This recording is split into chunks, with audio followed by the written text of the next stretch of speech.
You'll have to bear with me while I tell you my story. So much of it is written from the hazy recollections of someone who was in captivity. Don't misunderstand. I wasn't abused in the traditional sense. I was well kept, I was well fed, and I really wanted for nothing except my freedom. It all started one day when I visited a new therapist. Dr. McAllister had been recommended by a friend of mine. He said he was very good, and he'd helped him get through a lot of issues that he had with his mother and discover some things about his sexuality. He put you under and put you in touch with your real self, and that was how he overcame a lot of your issues. It all sounded great to me. I'd been having trouble sleeping and was looking for some way to get the sleep I needed to function. My insomnia would sometimes last for days, and it was starting to affect my life. So, I made an appointment, and 2 weeks later I was lying on his couch, listening to Dr. McAllister count down from 10 as he put me in a suggestive trance. It was very sudden, like blinking, but everything changed after that trance. When I came out just as suddenly, Dr. McAllister looked strange, and I asked if something had happened. Strange may not be descriptive enough. He looked somehow enraptured, enlightened, utterly worshipful. You spoke to me about things you couldn't possibly have known. You talked to me about my childhood. You helped me get over the death of my mother. You helped me more in this hour-long session than I've ever helped anyone. I wasn't sure what he was talking about, but when he gripped my hand, his eyes shone like the lights of a zealot. I need more. Please let me put you back under, so I can discover more. I pulled away from him and took a huge step back. What the hell was he talking about? I had come here for help, but suddenly he wanted me to help him. I had to get out of here. I had to leave now. McAllister tried to stop me, but I was out the door before he could say much more than stop. I didn't sleep well that night either. It was becoming a real problem. Sometimes I would lay in bed and swear I heard whispers, but I put it off as auditory hallucinations. I hadn't slept well in the past 3 weeks, and I knew it was something that would catch up to me eventually. When I would force myself out of the house for work or to run errands, I could swear I felt someone watching me. What's more, I could swear I'd catch glimpses of someone from the corner of my eye, but they would always be gone when I turned to look at them. It never happened in my house, always when I was out and about, and the paranoia on top of the sleep deprivation was slowly eroding my sanity. So, when I heard someone open a window in my living room one night, I rolled over and just thought it was me having paranoid hallucinations. Turned out, it hadn't been a hallucination. When I heard someone open my bedroom door, I rolled over and found Dr. McAllister standing there watching me. He looked like he hadn't been sleeping well either, and his eyes looked crazed as we stood staring at each other. I wasn't sure if he was real or not, but when he lunged at me, I curled into a ball and cried out for him to stop. He didn't attack me, though. He didn't hurt me at all. Though now, I wish he'd killed me right there. Instead, he just slipped a needle into my arm, and I watched his thumb push down the plunger as I felt a wave of warm and inviting sleep roll through me. I woke up in a finished basement, the lights turned down low, strapped to a chair as Dr. McAllister made sure my bindings were comfortable. I struggled, my limbs heavy and uncoordinated, but he held up a fresh needle and told me if I didn't calm down, he was going to put me out again. I made myself as still as I could, not sure what to expect here. This didn't seem to be a sexual thing. I was fully dressed, and the way he was tending to me almost felt worshipful. I didn't want it to come to this, but I can't live without the knowledge you possess. I know you don't believe what I'm saying, but while you were unconscious, you told me about things that may very well change my life. You spoke to me of things that opened my eyes, ideas I had never even conceived of, and the longer I went without hearing your voice again, the more I felt my newfound security crumbling. I'm sorry, I'm not usually like this, but I had to possess you, to have your knowledge, to understand your words. I can promise you that while you remain with me, you'll want for nothing. You are to me as a captured god that I wish to understand. We talked a lot that night, though I mostly yelled at him to let me go. In the end, though, he just injected me with something to knock me out, and I drifted off into a peaceful unconsciousness. And that was how I became Dr. McAllister's captive god. I will say that while I was with him, I never wanted for restful sleep. This was due in part to the fact that I spent most of my time in a near catatonic state. Dr. McAllister kept me restrained in a large underground area that I always thought of as the basement. I was seated in a large, comfortable chair, my hands secured to the arms with soft straps. There was a remote at hand, and I was allowed to watch anything I wanted on television, as long as the doctor was away. If I was hungry, all I had to do was push a button, and a short blonde woman, who I would later discover was the doctor's wife, would bring me anything I wanted. In the beginning, it really wasn't so bad. I was kept in a sluggish state from the drugs he used on me to induce the state that he wanted, but it wasn't bad. I watched TV, I ate, I existed. Given that I had worked 40-plus hours a week and lived off crappy food for most of my adult life, I felt almost like I was being pampered. I was free to relax. I could do almost anything, except leave or talk to people who were likely to wonder what had happened to me. My mom, my dad, my friends. I wondered if any of them wondered what had happened to me. It may seem odd to you that I never tried to escape, but my head was always in a cloud of some sort. The drugs left me just lucid enough to consume TV or audiobooks, but I never felt able to really settle my thoughts on anything in particular. I knew I should want to escape, but it was always a hard concept to catch hold of. Those days were the good days, back when Dr. McAllister was still operating his practice. That was when he was still pretending to have a normal life. He would come down in the evenings to talk with me, just telling me his problems and asking me to help.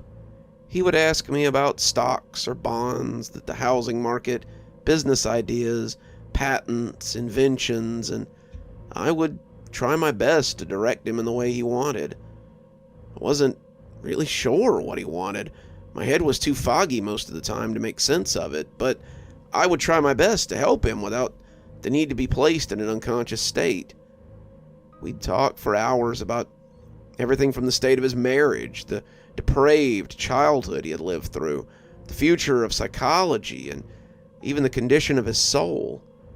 I didn't always want to hear what he had to say, but I understood that it didn't really matter what I wanted. It didn't seem to make much of a difference anyway. We would talk for hours, but the end result was always a needle in my arm or my neck and several hours of blissful unconsciousness.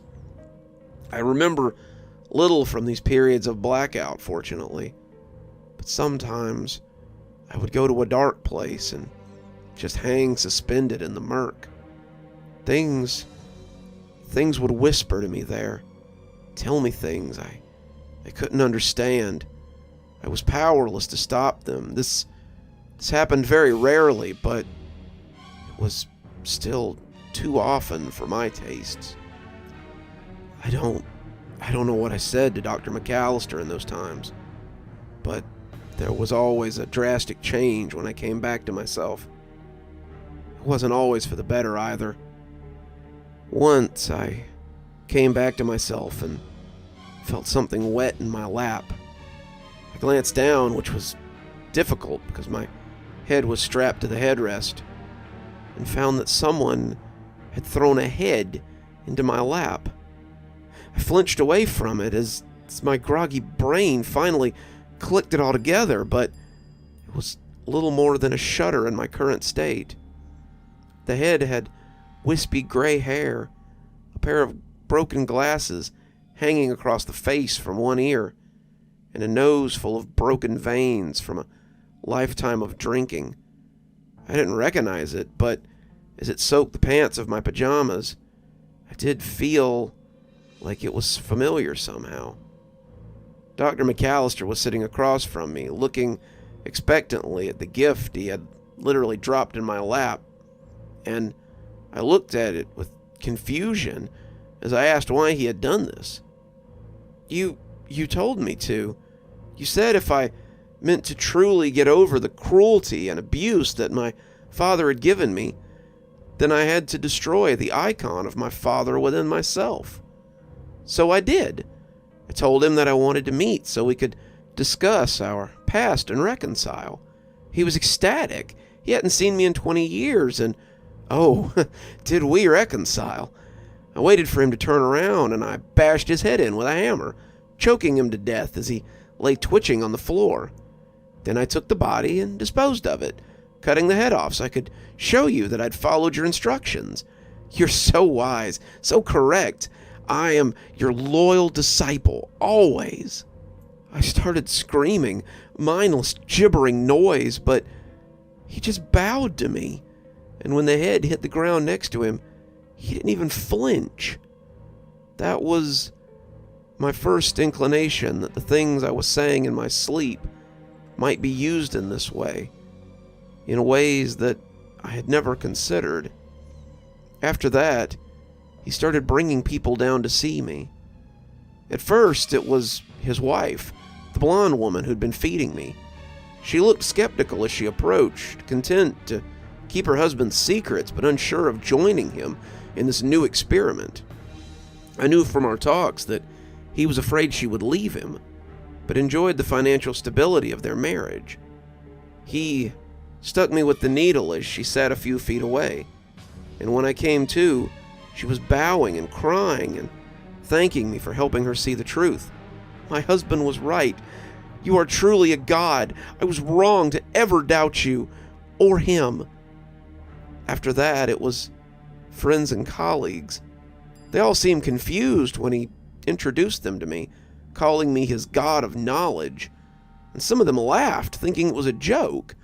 They would sit and talk to me, listening to my answers and looking at McAllister as if to ask if this were an elaborate prank. In the end, though, when I came back from the little nap he would subject me to, it was always the same. Their smirks of disbelief or scowls of confusion were replaced with rapturous awe, and they would pledge their undying fealty to me. No matter how many of them I begged to release me, the outcome was always the same.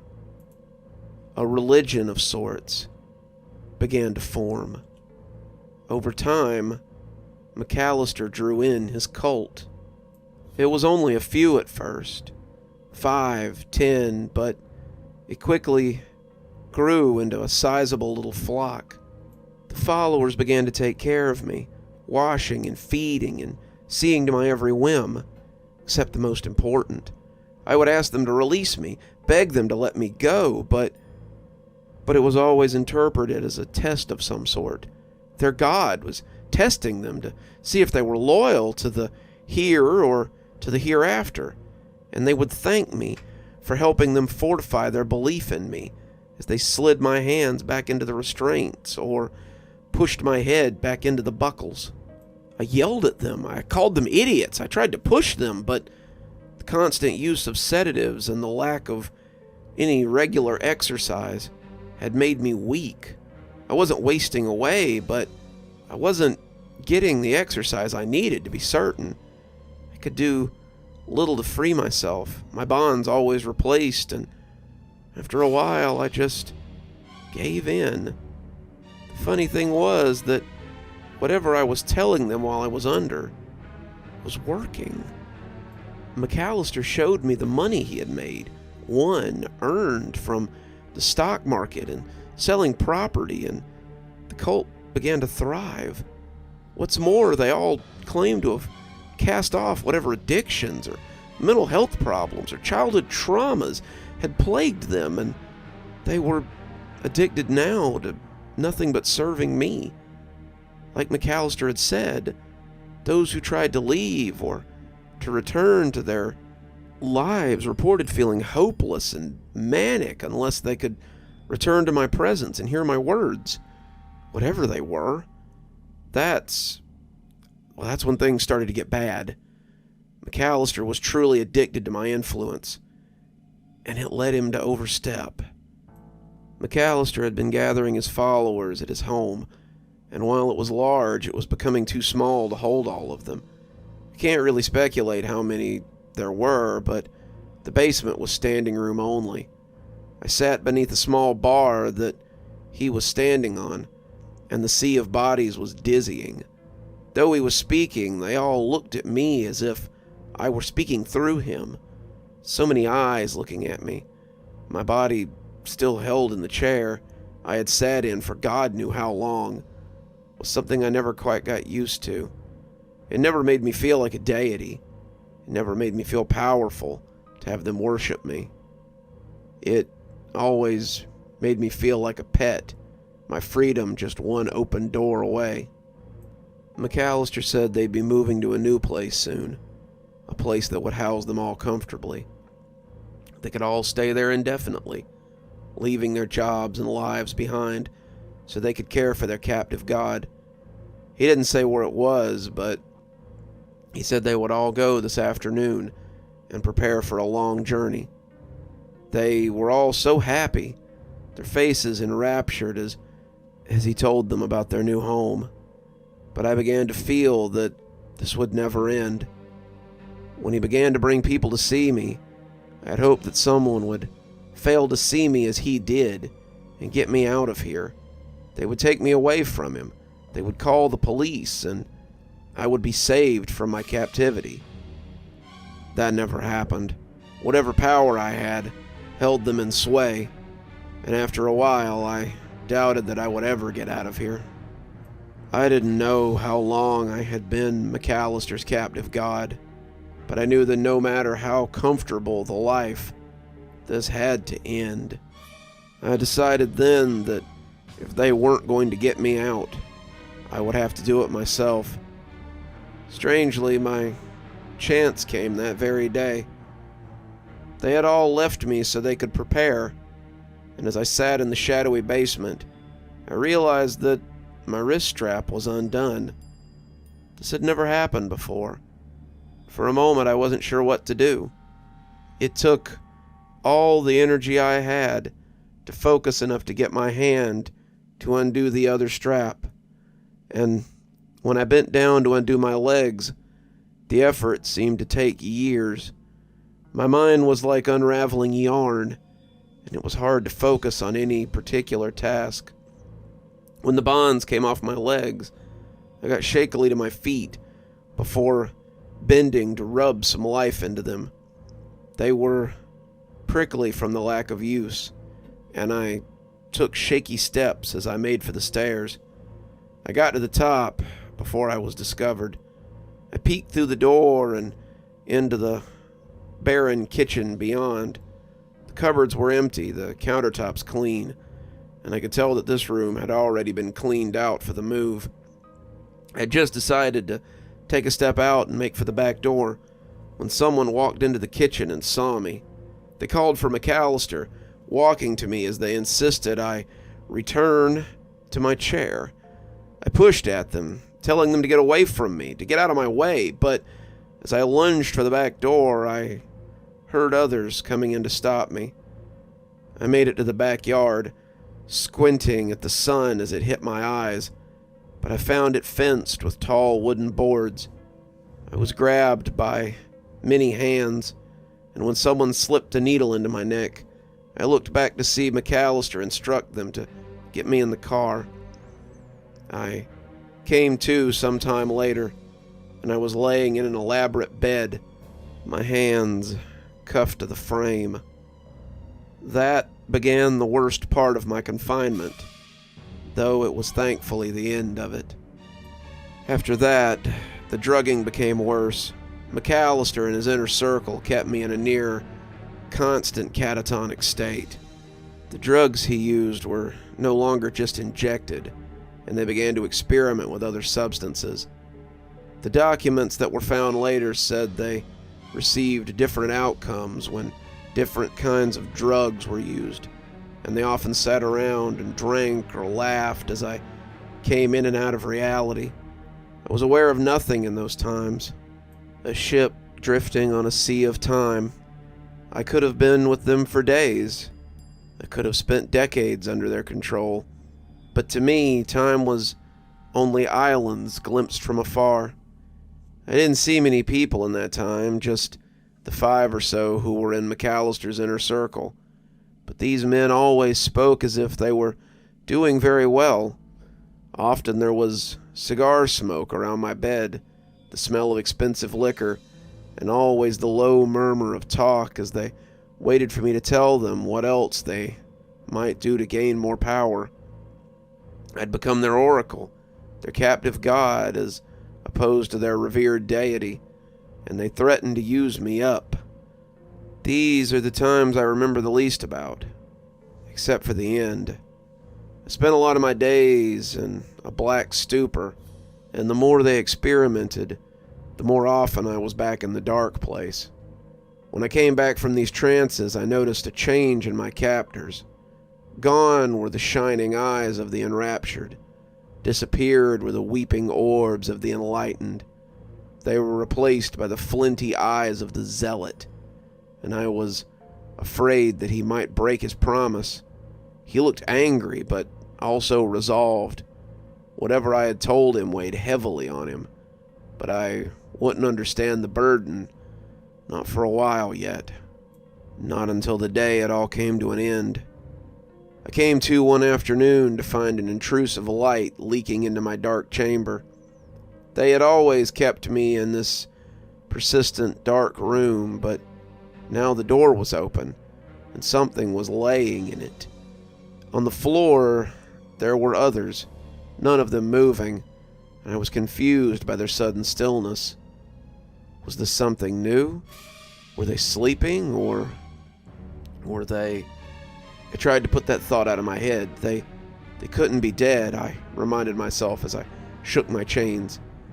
If they were all dead, then who would free me so I didn't die here too? I did as you said, came a monotone voice, and I jumped as I realized that one of the slumped forms had only been praying. It was McAllister. He looked wild. His salt and pepper hair was sticking up at odd angles, and his face was splattered with blood. His shirt was soaked in something as it hung on him like a wet sack. He appeared to be praying, but as something clinked in his shaky hands, I saw that he held a gun. I was afraid that he would shoot me too for half a second, but as he put it under his chin, I became even more afraid that he would use it on himself. I have risen as high as I can. Your will dictates that I must shed my vehicle to rise any higher. I shall see you on the other side. His blood made a crimson line across my face as the gun went off. And suddenly, my fears were realized. I was alone. Luckily for me, someone heard the gunshot. I would lay in that bed for 2 days before the FBI came to investigate the compound. Turned out they'd been keeping an eye on McAllister for quite some time, ever since he had started gathering followers at his home. After 2 years in his new compound, they had begun to try to prepare a case against him, before he woke up one morning and decided to put an end to his little flock. With the help of his wife, they had poisoned the morning meal, and McAllister had drawn his inner circle to a meeting before breakfast. That's where he shot them, as they sat listening to my latest ramblings. They had found journals that claimed there were things I had told them, but after interviewing me, I think they decided that he was out of his mind. At least, that's what Agent Maxit led me to believe. We're going to have to hold you as a person of interest, but it honestly sounds like you were an unwilling participant. I'm going to go and get some things in order. Have a seat. We'll make some accommodations for you. After he left, I noticed the recorder sitting on the table. It wasn't running, which I had expected, and when I reached for it, I saw the tape inside had a date on it that I remembered. It was the date of my first session with Dr. McAllister. Couldn't imagine a reason behind the FBI having a tape with that date on it, unless McAllister had recorded it for some reason. I put the recorder back down, trying to stop my curiosity before it could take root. I had never heard what I sounded like in that state that seemed to enrapture the old doctor so much. What had I said to him to make him throw his whole life away in the pursuit of it? I couldn't help myself. I hit play on the recorder and listened as McAllister told me to be calm and began to count down from 10. It wasn't the jagged, often flighty voice I remembered from any time after his session. This was McAllister at his most sane, and as he came to 1, I heard him gasp and ask what I was doing. From the recording, I heard a slightly deeper version of my own voice, and it filled me with dread. Agent Maxit has been listening to the tapes. He's becoming as unstable as the good doctor. If you don't escape now, I fear that he'll have you just like McAllister did. You'll have to be quick, and you'll have to be smart. But if you mean to be free, you need to find a way out of here. Good luck. You're still here. I thought you might be. Thanks for joining me for tonight's story. If your insatiable appetite for horror knows no bounds, might I suggest one of our playlists, or one of our previous stories in the archive?